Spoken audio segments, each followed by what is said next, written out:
السلام علیکم دوستو، حضور صلی اللہ علیہ وآلہ وسلم نے ارشاد فرمایا کہ تمام مسلمان برابر ہیں۔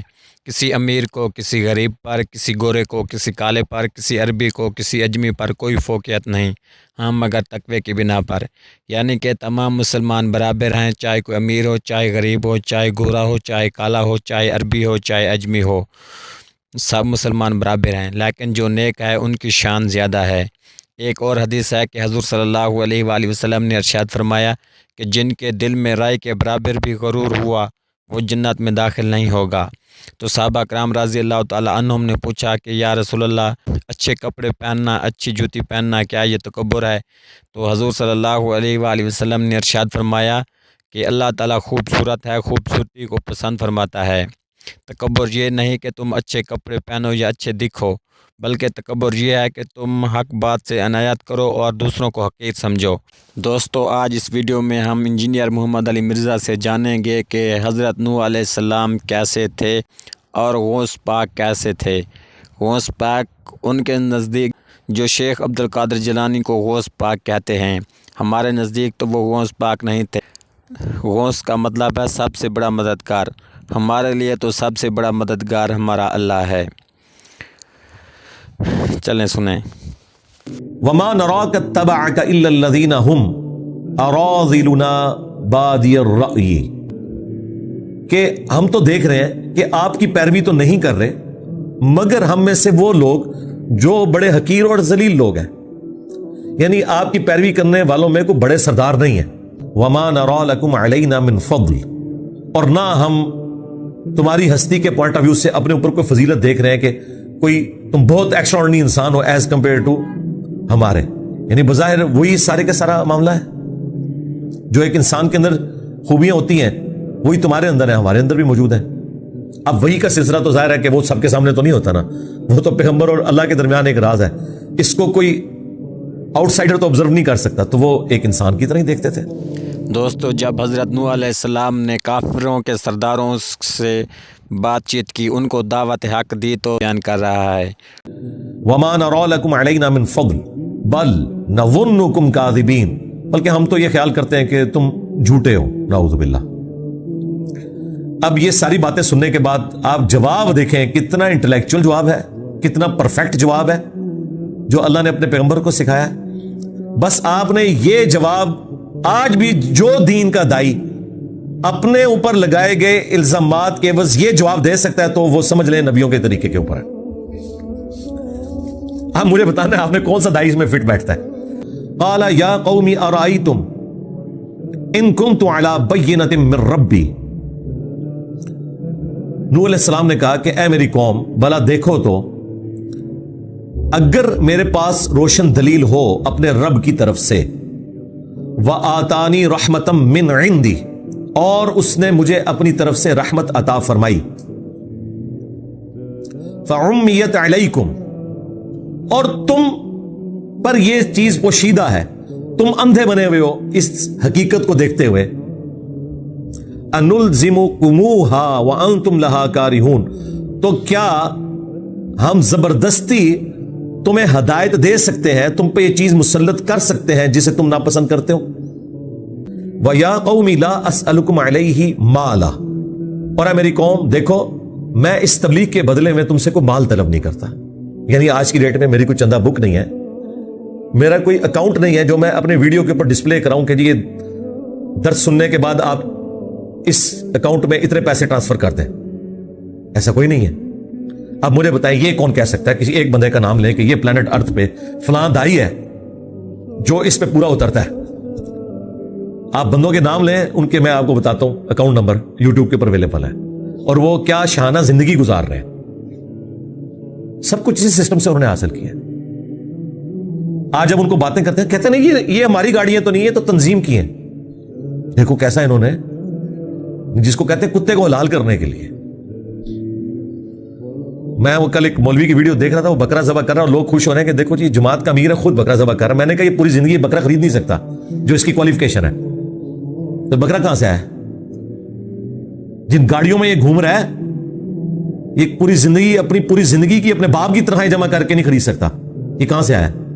یہ اے میری قوم دیکھو میں کو مال تو طلب نہیں کرتا اس کے بس ان اجریہ الا علی اللہ، میرا اجر تو نہیں ہے مگر اللہ کے اوپر، اللہ تعالیٰ مجھے اجر دینے والا ہے، میں اس تبلیغ کے بدلے میں تم سے کوئی مال طلب نہیں کرتا، اس کا جو اجر ہے اس کا بدلہ ہے وہ اللہ تعالیٰ مجھے دینے والا ہے، یعنی اس سے مراد ہے جنت میں ملنا ہے۔ ظاہر ہے انبیاء کرام دنیا میں تو ایک فقر کی زندگی گزار کے جاتے ہیں۔ اور اب دوسری بات جو انہوں نے اعتراض کیا تھا اس کا جواب دیا جا رہا ہے، وما انا بطارد الذین آمنوا، اور میں اہل ایمان جو ہے میرے ساتھ اٹیچ غریب لوگ، میں ان لوگوں کو اپنے آپ سے دور تو نہیں کر سکتا، صرف تمہیں خوش کرنے کے لیے میں انہیں اپنے آپ سے دور کر دوں، یہ ہو نہیں سکتا۔ اندازہ کریں اہل ایمان اللہ کے نزدیک کتنے اہم ہے کہ اللہ تعالیٰ کا پیغمبر بھی یہ کہہ رہا ہے کہ اے سرداروں تمہیں خوش کرنے کی خاطر میں اپنے ساتھ جو اٹیچ لوگ ہیں انہیں دور نہیں کر سکتا غریبوں کو۔ یہ نبی اسلام سے بھی ڈیمانڈ کرتے تھے نا کہ آپ کے پاس غریب غریب لوگ بیٹھے ہوئے ہیں، ہم کدھر آگے ہمیں زیادہ سے ٹائم دیں، ایسا تو نہیں ہو سکتا، سیدھی سی بات ہے۔ اور یہی طریقہ ہونا چاہیے انبیاء والا، لیکن کیا یہ علماء کے اندر ہے؟ آپ دیکھیں امیر لوگوں کا لنگر بھی لادا ہوتا ہے پیر خانوں کے اوپر، یہ بالکل جھوٹ بولتے ہیں کہ ایک جیسا لنگر کھلاتے ہیں، بالکل آپ کو پتہ ہی نہیں ہے۔ وہ تو کبھی آپ ان لوگوں کے ساتھ گئے ہو نا، تو آپ جن کو امیر سمجھ کے جا رہے ہوتے ہیں اور وہ آپ کے ساتھ دال روٹی لنگر پہ کھا رہے ہوتے ہیں، وہ ان کی نظر میں امیر نہیں ہوتے ہیں، وہ تو شاید ہی کوئی نہیں ہوتے، وہ تو امیر ان کو سمجھتے ہیں کہ جو ارب پتی لوگ ہیں، چھوٹے موٹے توڑے جڑے امیر لوگ نے وہ تو انہوں نے نزدیک غریب نے، ان کے ساتھ کبھی آپ جائیں تو ان کا لنگر کا سسٹم بالکل الگ ہوتا ہے، ان کا پروٹوکول بالکل الگ ہوتا ہے۔ پیر خانوں میں تو پتہ نہیں کیا ہوتا ہوگا کیا نہ ہوتا ہوگا، یہاں ماحول میں بھی ایسے ہے، اگر کوئی پیر آیا تو کوئی کسی امیر کے گھر آیا تو ایسے لگ رہا ہوتا ہے جیسے کوئی کمی کمین ہے، کوئی مولوی آیا تو ایسے لگ رہا ہوتا ہے جیسے کوئی امام وہ نہیں، یہ امیر جو ہے نا یہ امام ہے۔ کوئی غریب آدمی بیٹھا ہو نا عالم دین کے پاس یا پیر کے پاس تو پتہ چلتا ہے یہ کوئی بھکاری ہے، اور کوئی امیر آیا بیٹھا ہو، کوئی امیر کے پاس گئے بیٹھے ہوں، یہ مولوی صاحب یہ 2 نمبر ہیں، جو پیر ہیں 2 نمبر، یہ کسی امیر کے گھر گئے بیٹھے ہوں نا پتہ لگتا ہے یہ بھکاری ہیں۔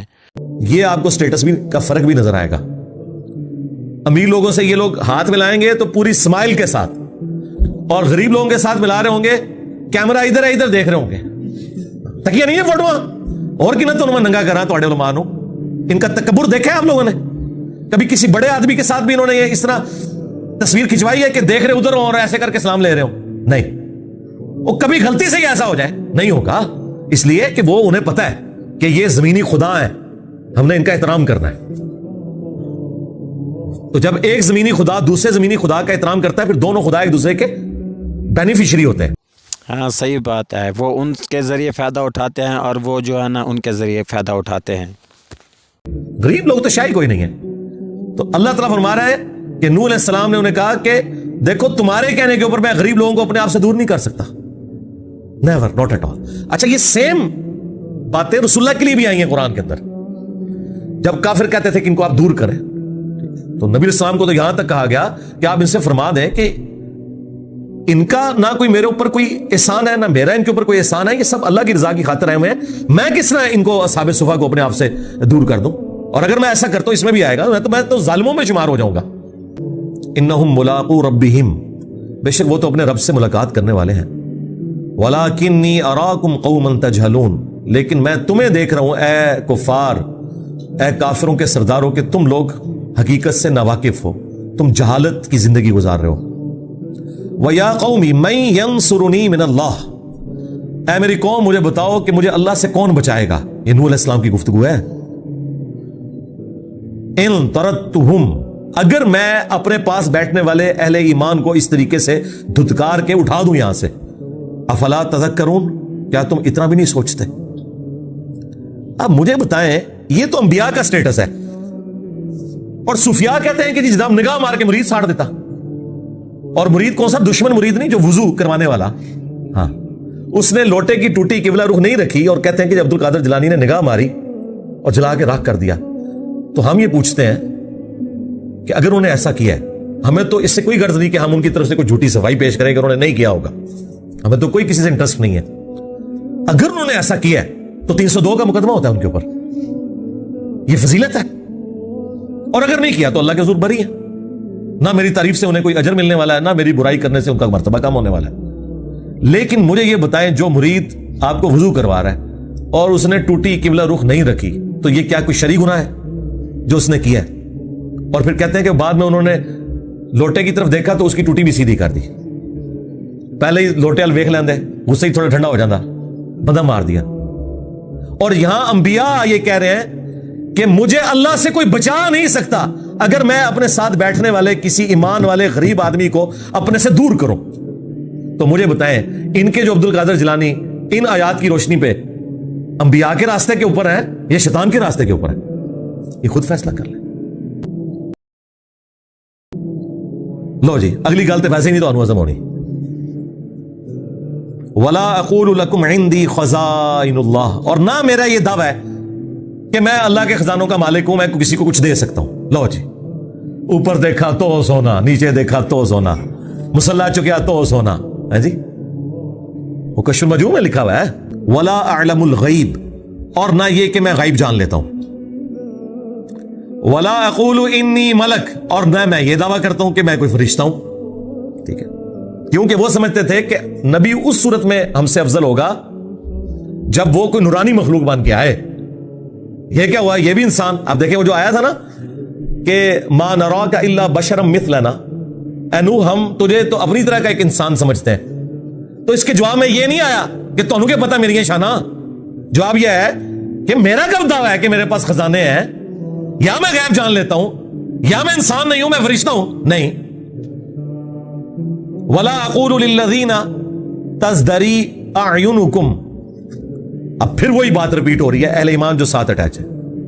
اور نہ ہی میں یہ کہتا ہوں کہ جن لوگوں کو تمہاری نگاہیں حقیر جانتی ہیں لن یؤتیہم اللہ خیرا, اللہ تعالیٰ انہیں کوئی خیر نہیں دے گا.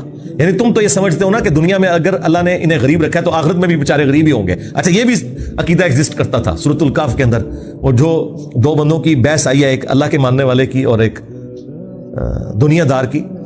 تو اینڈ پہ جب وہ دلائل میں فیل ہو جاتا ہے نا تو وہ دنیا دار کہتا ہے کہ اللہ نے تو اتنے بھی غریب رکھا ہے, منو اللہ نے اتنے بھی دینا ہے, کچھ میرے اندر ویکے ہے نا, اگر آخرت ہوئی تو مجھے وہاں بھی سب کچھ مل جائے گا. یہ بھی ایک سٹیٹس ہوتا تھا لوگوں کے دماغ کے اندر. میرے خیال میں یہ سٹیٹس اب بھی ہوتا ہوگا لوگوں کے دماغ میں. نہ میں یہ کہتا ہوں کہ جو تمہاری نظروں میں نچلے درجے کے لوگ ہیں اللہ تعالیٰ انہیں کو خیر نہیں دے گا. اللہ اعلم بما فی انفسہم, اللہ خوب جانتا ہے جو ان کے جی میں ہے. انی اذا لمن الظالمین, اور اگر میں ایسا کروں کہ ایسے لوگوں کو اپنے آپ سے دور کر دوں. یا اب یہ ایک ہی آیت ہے, یہ جتنے دعوے کیے ہیں نا, اگر میں یہ سارے کلیم کرتا ہوں تو میں ظالموں میں شمار ہوں گا. اگر میں کہوں کہ میں خزانوں کا مالک ہوں, میں غیب خود سے جان لیتا ہوں, میں فرشتہ ہوں, اور میں ان غریب لوگوں کو اپنے آپ سے اٹھا دوں یہ کہہ کے کہ تسی دنیا بھی ذلیل ہوئے ہو آخرت بھی ذلیل ہو گے, تو میں ظالموں میں شمار ہو جاؤں گا. ایسا کچھ بھی نہیں ہے. یہ سیم آیات اس سے زیادہ سخت انداز میں سورۃ الاعراف کی آیت نمبر 188 نبی الاسلام کے بارے میں آئی ہے. اے نبی تم فرما دو کہ نہ تو میں اپنی جان کے لیے کسی نفع اور نقصان کا مالک ہوں, باقی کس کا, مگر یہ کہ جو اللہ میرے لیے چاہے. اور نہ یہ کہ میں خود غیب جان لیتا ہوں, اور اگر میں خود سے غیب جان لیتا تو خیر کثیر جمع کر لیتا, مجھے کبھی کوئی تکلیف نہ پہنچتی. میں تو نہیں ہوں مگر ڈر سنانے والا. اب ان ساری باتوں کا جواب لاجیکلی جب دیا نوح علیہ السلام نے تو آگے سے جواب ذرا ان کا سنیں. قالوا یا نوح, وہ کہنے شروع ہو گئے اے نوح, قد جادلتنا فاکثرت جدالنا, بہت جھگڑا ہم نے آپس میں کر لیا, بہت بحثیں کر لی کثرت کے ساتھ, چھوڑ ان ساری باتوں کو. فأتنا بما تعیدنا ان کنت من الصادقین, لا وہ عذاب اگر تو سچا ہے جو تو ہمیں دھمکیاں دے رہے ہیں کہ اگر مجھ پر ایمان نہیں لاؤ گے تو بڑے دن کا عذاب تمہیں آپ پکڑے گا, تو لے کے عذاب. گالی ختم, ایتھک لوتے ہیں اسی. اب اس کے جواب میں تو ہونا چاہیے تھا کہ اے دیکھ میں ہوں نگاہ مارنا ہوا, کوئی نہیں. جواب بالکل ڈیفرنٹ آ رہا ہے.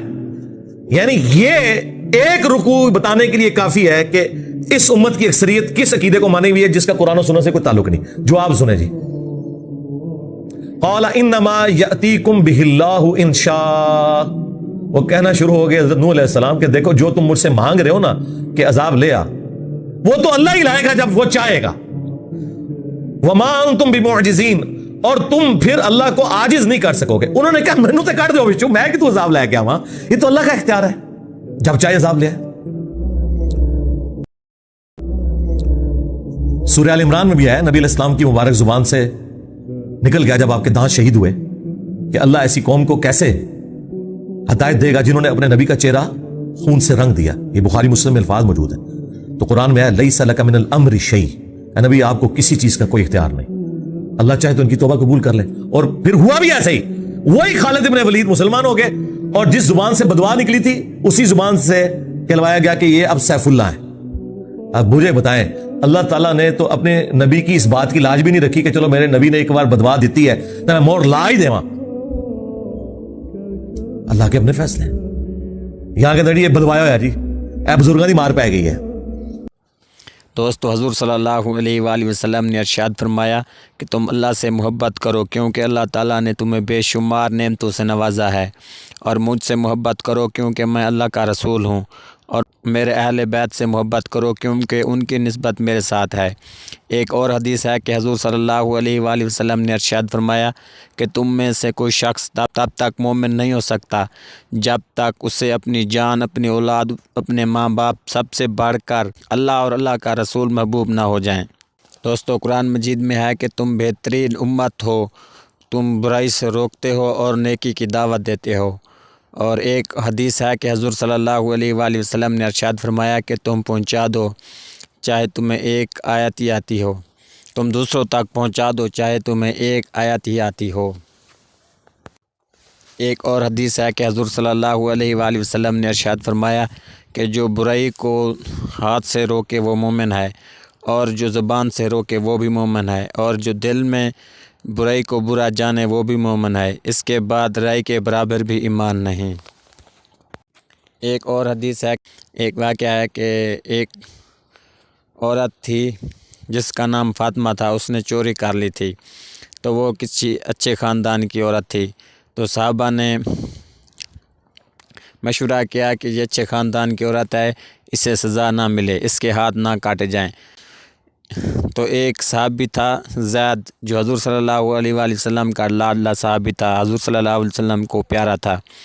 تو ان کے ذریعے سفارش کی تو حضور صلی اللہ علیہ وآلہ وسلم سخت ناراض ہوئے اور فرمایا کہ اگر میری بیٹی فاطمہ بھی چوری کرتی تو میں اس کے بھی ہاتھ کاٹتا.